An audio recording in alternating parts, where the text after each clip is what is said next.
Okay guys, video 2.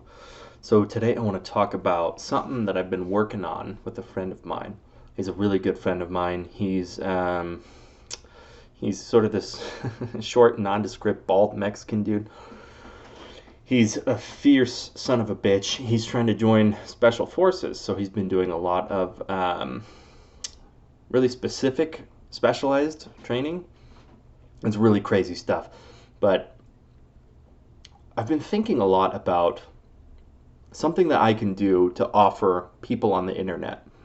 I read a lot about, online marketing, on ways to make money online, all that kind of stuff. I don't need to fucking talk about that, do I? Well, whatever. Let's just continue this show for now. So I've been trying to find something that I can offer to the world for a price.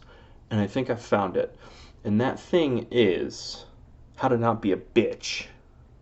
So what I mean by that is being anti-fragile. I've heard that term thrown around. I don't know who coined that term, but it's a pretty good term. So think of it this way. How have you been handling 2020? How have you been handling COVID? How have you been handling, the election? How you handle those things is a representation of you, okay? So, are you caving in? Are you panicking? Are you, oh, well, there's no point in fighting anymore? Are you doing this kind of shit? Because if you're doing that kind of shit, you need some help. And I think that's where someone like me comes in.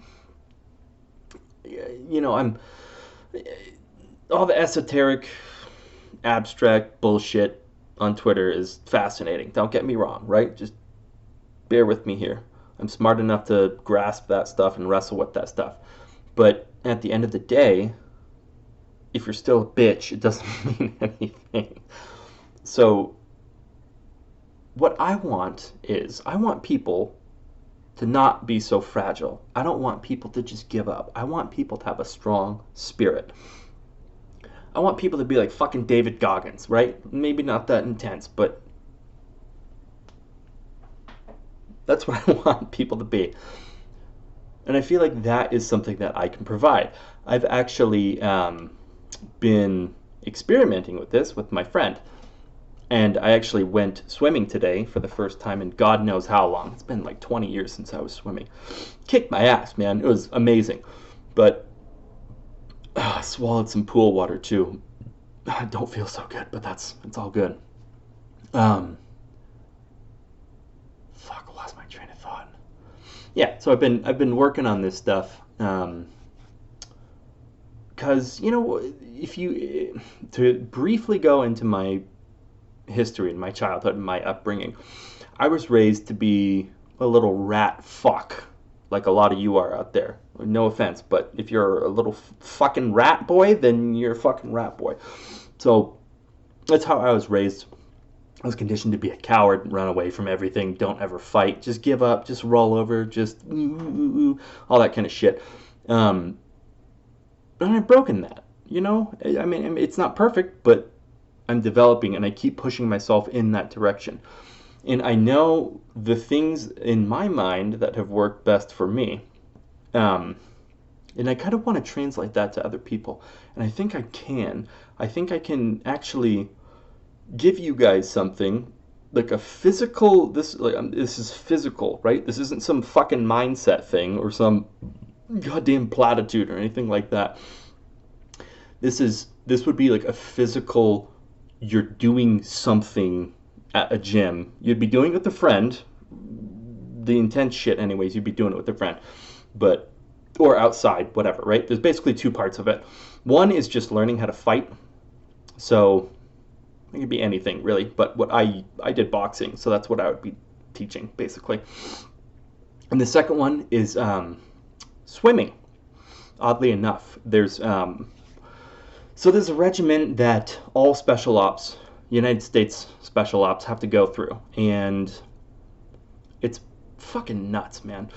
But that's basically what you'd be working on. I don't really want to go into details of it, but if you're someone who used to go swimming as a kid and you haven't been swimming as an adult, just try it, man.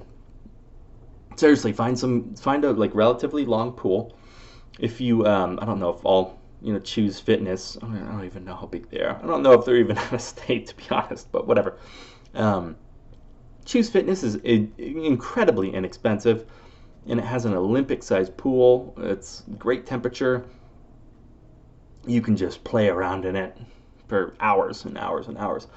It's a really good workout. I found that out today, and you'll be surprised if you hadn't been swimming since you were a kid like me. And I'm 32. Last time I went swimming was probably when I was like 15, 14, 15. Like seriously swimming, like actually trying and intentionally like swimming laps and stuff like that. It's been a long time, and I was shocked. It's not the same, man. It's when you lose your youth and you don't keep up at certain things, you lose it. It's just gone. You'll notice certain things, like when you go underwater, you can't stay underwater for as long as you used to, because you get this panic, and it's like, oh, I need to go up for air, even though you know up here that you don't need to go up for air. There's this overwhelming urge that you have to fight to stay down. And this is the kind of thing that I'm talking about. When I say anti-fragile and not being a bitch, this is what I'm talking about. You need to fight those kinds of feelings and keep pushing and keep pushing and keep pushing, not giving up. This is David Goggins shit, right? This is the I'm not special, I just didn't give up. And there's so much truth to that. And I think that, people are funny. People are funny because they just won't do things. They won't do things on their own. They won't pull up their own bootstraps and all that fun stuff. So, maybe if I fucking tell you what to do and get in your face and say, hey, fucking do it, you idiot, and then maybe you'll actually do it, right? But that's kind of my hope. I feel like people are a lot better motivated when someone is just there shouting at them, or when they know they have an instruction of what to do, and then they just need to go out and do it. I feel like people are a lot more reactive to that. Oh, God. Okay, I think I'm going to end it there because this pool water's killing me. Anyway, stay tuned.